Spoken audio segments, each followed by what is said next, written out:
നമസ്കാരം. ഞാൻ doctor അഷ്ബു Jacob. ഒട്ടേറെ പെൺകുട്ടികളെയും സ്ത്രീകൾ ബാധിക്കുന്ന ഒരു പ്രശ്നത്തെക്കുറിച്ച് നമുക്കിന്ന് സംസാരിക്കാം. PCOD, polycystic ovarian disease. 10ൽ ഒരു സ്ത്രീക്ക് PCOD ഉണ്ടെന്നാണ് പുതിയ പഠനങ്ങൾ പറയുന്നത്. അതോടൊപ്പം തന്നെ ഇന്നത്തെ ജനറേഷനിൽ ഇൻഫെർട്ടിലിറ്റിക്കുള്ള ഒരു പ്രധാന കാരണം കൂടിയാണ് PCOD. 50% PCOD ഉള്ള സ്ത്രീക്ക് 40 വയസ്സിന് മുൻപ് ഡയബറ്റീസ് വരാനുള്ള സാധ്യതയും വളരെ കൂടുതലാണ്. PCOD എന്നത് ഹോർമോണൽ ഇംബാലൻസ് പ്ലസ് ഒരു മെറ്റബോളിക് ഡിസീസ് ആയിട്ടാണ് കൺസിഡർ ചെയ്യുന്നത്. അതായത് നമ്മുടെ അണ്ഡാശയത്തിൽ ചെറിയ ചെറിയ സിസ്റ്റുകൾ രൂപാന്തരപ്പെടുന്ന അവസ്ഥ. അതിനെയാണ് നമ്മൾ PCOD എന്ന് പറയുന്നത്. സാധാരണഗതിയിൽ ഒരു സ്ത്രീയുടെ ഓവറി അഥവാ അണ്ഡാശയത്തിൽ ഇമ്മെച്യൂർ ആയിട്ടുള്ള കുറച്ച് ഫോളിക്കിൾസ് ഉണ്ടാവും, ഫ്ലൂയിഡ് ഫിൽഡ് ആയിട്ട്. ഈ ഒരു ഫോളിക്കിൾസ് ആണ് മെച്യൂർ ആയി കഴിഞ്ഞ് അതിൽ നിന്ന് ഓരോ മാസവും അണ്ഡം ഉൽപ്പാദിപ്പിക്കുന്നത്. പക്ഷെ PCOD ഉള്ള ഒരാൾക്ക് പ്രോപ്പർ ആയിട്ട് ഈ ഫോളിക്കിൾസ് മെച്യൂർ ആവാതിരിക്കുകയും അങ്ങനെ കൃത്യമായ അണ്ഡോൽപാദനം നടക്കാതിരിക്കുകയും ചെയ്യുന്നു. ഈ ഇമ്മെച്യൂർ ആയിട്ട് കിടക്കുന്ന ഈ ഫോളിക്കിൾസ് ആണ് നമ്മൾക്ക് ചെറിയ ചെറിയ സിസ്റ്റുകൾ പോലെ കാണുന്നത്. പിന്നെ നമ്മുടെ OPയിൽ വരുന്ന കൂടുതൽ ആൾക്കാരെ നമ്മളോട് ചോദിക്കുന്ന ഒന്നാണ് ഈ PCODയും PCOSും സെയിം ആണോ എന്നത്. PCOD എന്നത് പോളിസിസ്റ്റിക് ഓവേറിയൻ ഡിസീസ് ആണ്, ഞാൻ ആദ്യമേ പറഞ്ഞു. അത് നമ്മളുടെ അണ്ഡാശയത്തിനെ മാത്രം ഡിപ്പെൻഡ് ചെയ്യുന്ന ഒന്നാണ്. അതോടൊപ്പം തന്നെ അതൊരു ജീവിതശൈലിയുടെ ഭാഗമായിട്ട് വരുന്ന ഒരു അസുഖമാണ്. അതിനൊരു പ്രോപ്പർ ആയിട്ടുള്ള എക്സസൈസ് പ്ലസ് ഡയറ്റ് ഒക്കെ ഉണ്ടെങ്കിൽ നമുക്ക് കൺട്രോൾ ചെയ്യാവുന്നതേ ഉള്ളൂ. എന്നാൽ PCOS എന്ന് പറയുമ്പോൾ അതൊരു പോളിസിസ്റ്റിക് ഓവേറിയൻ സിൻഡ്രോം ആണ്. അത് കുറച്ചുകൂടി ഡീപ്പർ, അതായത് കുറച്ചുകൂടി സീവിയർ വേർഷൻ ആണ്. കുറച്ചുകൂടി മൾട്ടിപ്പിൾ സിസ്റ്റത്തിലേക്ക് അതിന്റെ ഒരു ആക്ഷൻ കടന്നു ചെല്ലും. അതായത് ഇൻസുലിൻ റെസിസ്റ്റൻസ്, അതോടൊപ്പം തന്നെ കുറച്ചധികം സിംറ്റംസും അത് കാണിക്കും. നമുക്ക് PCODയുടെ ലക്ഷണങ്ങൾ എന്തൊക്കെയാണെന്ന് നമുക്ക് ഓരോന്നായി നോക്കാം. അതിൽ ഫസ്റ്റ് വരുന്ന ഒന്നാണ് ഇറഗുലർ പീരിയഡ്സ് അല്ലെങ്കിൽ പീരിയഡ്സ് ഇല്ലാത്ത അവസ്ഥ. ഇറഗുലർ പീരിയഡ്സ് എന്ന് പറയുമ്പോൾ സ്വാഭാവികമായിട്ടും ഒരു 28 to 35 ഡേയ്സിന്റെ ഉള്ളിലാണ് ഓരോ മെൻസ്ട്രൽ സൈക്കിൾ ഉണ്ടാവുന്നത്. അപ്പോൾ വിത്തിൻ 28 to 35ന്റെ ഉള്ളിൽ എപ്പോഴും ബ്ലീഡിങ് വരും. അങ്ങനെയാണ് ആ ഒരു സൈക്കിൾ നോർമൽ ആയിട്ട് പോണത്. പക്ഷെ PCOD ഉള്ള ഒരാൾക്ക് 35 ദിവസമായിട്ടും പീരിയഡ്സ് ആവാതിരിക്കുന്ന അവസ്ഥ, അതോടൊപ്പം തന്നെ 6 മാസമായിട്ടും ആർത്തവം ഇല്ലാതിരിക്കുന്ന അവസ്ഥ, ഒരു വർഷത്തിൽ 6 പ്രാവശ്യത്തിൽ താഴെ ആർത്തവം ഉണ്ടാകുന്ന അവസ്ഥ. ഈ ഒരു 3 കാറ്റഗറിനെയാണ് നമ്മൾ പ്രധാനമായിട്ടും ഇറഗുലർ മെൻസ്ട്രേഷൻ എന്ന് പറയുന്നത്. നെക്സ്റ്റ് നമ്മൾ ഇവര് കാണുന്ന ഒരു സിംറ്റം ആണ് വെയിറ്റ് ഗെയിൻ. അതോടൊപ്പം തന്നെ നെക്സ്റ്റ് ഉള്ളതാണ് അക്കാൻഡിയോസിസ് നൈഗ്രിക്കൻസ്. അതായത് നമ്മളുടെ കഴുത്തിന് ചുറ്റും നമ്മൾ ബ്ലാക്കിഷ് ഡിസ്കളറേഷൻ നമുക്ക് കാണാൻ വേണ്ടി പറ്റും. അതോടൊപ്പം തന്നെ നമുക്ക് കഴുത്തിന്റെ ബാക്കില്, കാലിന്റെ ഒടുവില്, അതോടൊപ്പം തന്നെ കക്ഷത്തില് നമുക്ക് ബ്ലാക്കിഷ് ഡിസ്കളറേഷൻ കാണാൻ വേണ്ടി പറ്റും. നെക്സ്റ്റ് വരുന്ന ഒരു സിംറ്റം ആണ് ആൻഡ്രോജനിക് അലോപേഷ്യ. അതായത് നമ്മുടെ ആണുങ്ങളിൽ കാണുന്ന പോലത്തെ കഷണ്ടി കാണാൻ സാധിക്കും. നെക്സ്റ്റ് ഹെയർ ഫോൾ, അതോടൊപ്പം തന്നെ മുടിയുടെ കട്ടി കുറയുക, പിന്നെ മുഖക്കുരു. പിന്നെ വരുന്നതാണ് നമ്മുടെ താടി, ചെസ്റ്റിന്റെ ഭാഗത്തും കഴുത്തിന്റെ പിൻവശത്തും അമിതമായ രോമവളർച്ച. അതോടൊപ്പം തന്നെ മൂഡ് സ്വിങ്സ്, ആൻസൈറ്റി, ഡിപ്രഷൻ. ഇതെല്ലാമാണ് ഇതിന്റെ പ്രധാന ലക്ഷണങ്ങളായിട്ട് വരുന്നത്.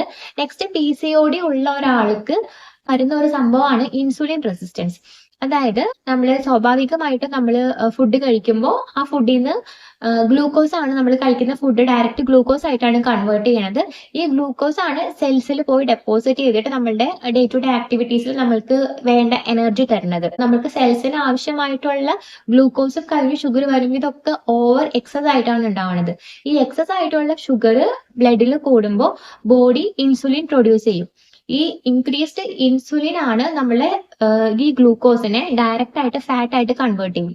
ഇങ്ങനെ കൺവേർട്ട് ആക്കപ്പെടുന്ന ഫാറ്റ് ആണ് നമ്മുടെ ശരീരത്തിൽ പോയിട്ട്, അതായത് നമ്മളുടെ അബ്ഡോമൻ, അതോടൊപ്പം തന്നെ നമ്മുടെ ബട്ടക്സ് റീജിയൻ, ചെസ്റ്റിലൊക്കെ പോയിട്ട് ഡെപ്പോസിറ്റ് ചെയ്തിട്ട് ഈ വെയിറ്റ് ഗെയിനിലേക്ക് നമ്മൾ പോണത്. അപ്പോൾ നമ്മൾ ഈ PCOD ഉള്ള ആൾക്കാർ പറയുന്ന ഒരു പ്രശ്നമാണ്, നമ്മൾ എത്ര പട്ടിണി കിടന്നു അല്ലെങ്കിൽ എത്ര ഫുഡ് കൺട്രോൾ ചെയ്തിട്ടും നമ്മുടെ വെയിറ്റ് കുറയുന്നില്ല എന്നുള്ളത്. അതിനുള്ള മെയിൻ റീസൺ എന്ന് പറയുന്നത് നമ്മൾ ഈ കഴിക്കുന്ന ഫുഡിൽ ഗ്ലൂക്കോസ് ഫാറ്റ് ഡെപ്പോസിറ്റ് ആയിട്ട് പോണതാണ്. അത് നമ്മൾ എത്രത്തോളം നമ്മൾ എക്സസൈസ് ചെയ്യണോ അത്രത്തോളമാണ് നമുക്ക് ആ ഫാറ്റ് ഡിസോൾവ് ചെയ്ത് കൊണ്ടുപോകാൻ വേണ്ടി പറ്റത്തുള്ളൂ. ഇനി നമ്മൾ നോക്കുന്നത് നമ്മൾ എങ്ങനെ PCOD ഡയഗ്നോസ് ചെയ്യാന്നുള്ളതാണ്. ഫസ്റ്റ് നമ്മൾ USG ഓഫ് പെൽവിസ് ചെയ്യുമ്പോൾ നമ്മുടെ ഓവറി അഥവാ അണ്ഡാശയത്തിൽ നമുക്ക് ചെറിയ ചെറിയ സിസ്റ്റുകൾ നമുക്ക് വിസിബിൾ ആയിരിക്കും. അതൊരു മോർ ദാൻ 8 സിസ്റ്റ് ഒക്കെ ഉള്ള കണ്ടീഷനെയാണ് നമ്മൾ PCOD എന്ന് പറയുന്നത്. നെക്സ്റ്റ് നമ്മൾ നോക്കുമ്പോൾ periods irregular pattern of periods നമുക്ക് കാണാൻ പറ്റും. പ്ലസ് നമ്മൾ ഇവരുടെ ബ്ലഡിൽ ഒരു ഹോർമോണൽ സ്റ്റഡി നടത്തി കഴിഞ്ഞ് കഴിഞ്ഞാൽ മെയിൽ ഹോർമോൺസിന്റെ വാല്യൂ ഒക്കെ നല്ല കൂടുതലായിരിക്കും. അങ്ങനെയാണ് നമ്മൾ PCOD ഡയഗ്നോസ് ചെയ്യണത്. നെക്സ്റ്റ് ഒരു ഡൗട്ടാണ്, എല്ലാവർക്കും ഉള്ളൊരു ഡൗട്ടാണ് എനിക്ക് PCOD വരാൻ ചാൻസ് ഉണ്ടോ എന്നുള്ളത്. അതും നമുക്ക് നേരത്തെ കണ്ടുപിടിക്കാൻ വേണ്ടി പറ്റും. നമ്മുടെ ഫാമിലിയിൽ ആർക്കെങ്കിലും എന്തെങ്കിലും ഒരു ഹോർമോണൽ ഇഷ്യൂ, അതായത് ഒരു തൈറോയ്ഡ് ഫാമിലി ഹിസ്റ്ററി അല്ലെങ്കിൽ ഒരു ഡയബറ്റിക് ഫാമിലി ഹിസ്റ്ററി ഉള്ള ഒരാൾ നമ്മൾ ബ്ലഡ് ടെസ്റ്റ് ചെയ്യുക. അതായത് നമ്മൾ ഫാസ്റ്റിംഗ് ഇൻസുലിൻ എന്നാണ് ആ ബ്ലഡ് ടെസ്റ്റിന്റെ പേര്. അത് നമ്മൾ ലാബിൽ പോയി ചെയ്ത് കഴിഞ്ഞാൽ അതിന്റെ നോർമൽ വാല്യൂ എന്ന് പറയുന്നത് 3 to 24 ആണ്.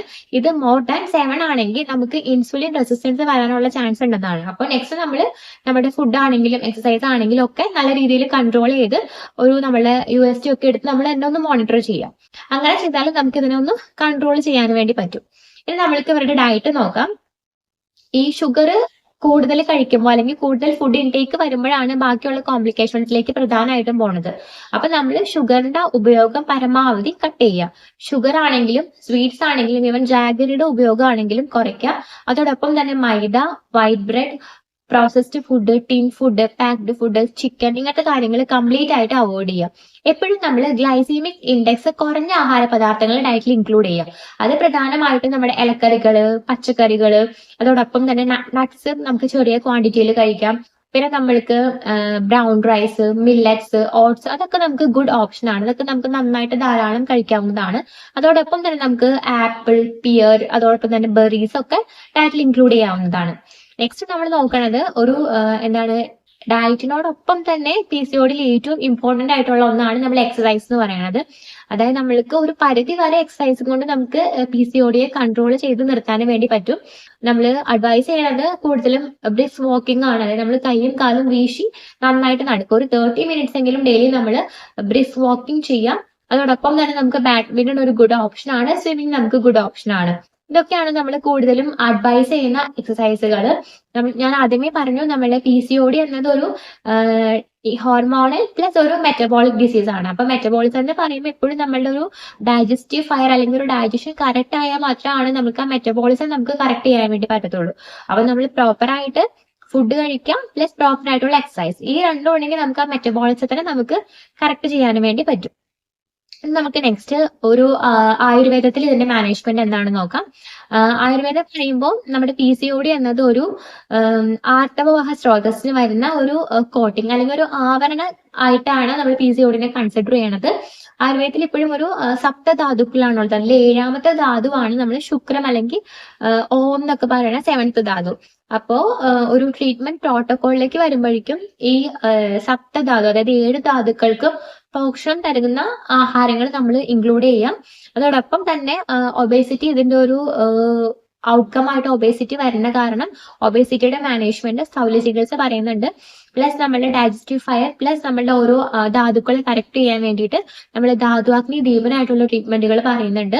പ്ലസ് ഒരു കഫ മേധോ ദുഷ്ടി ചികിത്സയും കൂടിയാണ് നമ്മൾ ട്രീറ്റ്മെന്റ് പ്രോട്ടോകോളിലേക്ക് വരുമ്പോൾ PCODയിൽ ചെയ്യണത്. പ്ലസ് ഇന്റേണൽ മെഡിസിൻസ് എന്തായാലും ഉണ്ടാവും. അതോടൊപ്പം തന്നെ നമ്മുടെ പഞ്ചകർമ്മങ്ങളും ഉത്തരവാദിത്തവും ഒക്കെ PCODക്ക് ചെയ്യാവുന്ന ഒരു ഗുഡ് ഓപ്ഷൻ ആണ്. നമ്മൾ എപ്പോഴും ശ്രദ്ധിക്കുക, PCOD എന്നത് ഒരു ലൈഫ് ലോങ് ഡിസീസ് അല്ല. PCOD നമ്മളുടെ ചിട്ടയായിട്ടുള്ള ജീവിതശീലങ്ങളും ഉണ്ടെങ്കിൽ നമുക്ക് ഒരു പരിധി വരെ നമുക്ക് PCODനെ കൺട്രോൾ ചെയ്യാവുന്നതേ ഉള്ളൂ. എപ്പോഴും കൺസിസ്റ്റൻസി ആണ് ഏറ്റവും വലിയ കീ. സോ നമ്മൾ എപ്പോഴും പ്രോപ്പർ ആയിട്ട് ഉള്ള ഡയറ്റ് ഫോളോ ചെയ്യുക, പ്രോപ്പർ ആയിട്ടുള്ള എക്സസൈസ് ചെയ്യുക. So PCOD will be in our control. So ഈ വീഡിയോ എല്ലാവരും ഇഷ്ടപ്പെടുകയാണെങ്കിൽ ലൈക്ക് ചെയ്യുക. So thank U.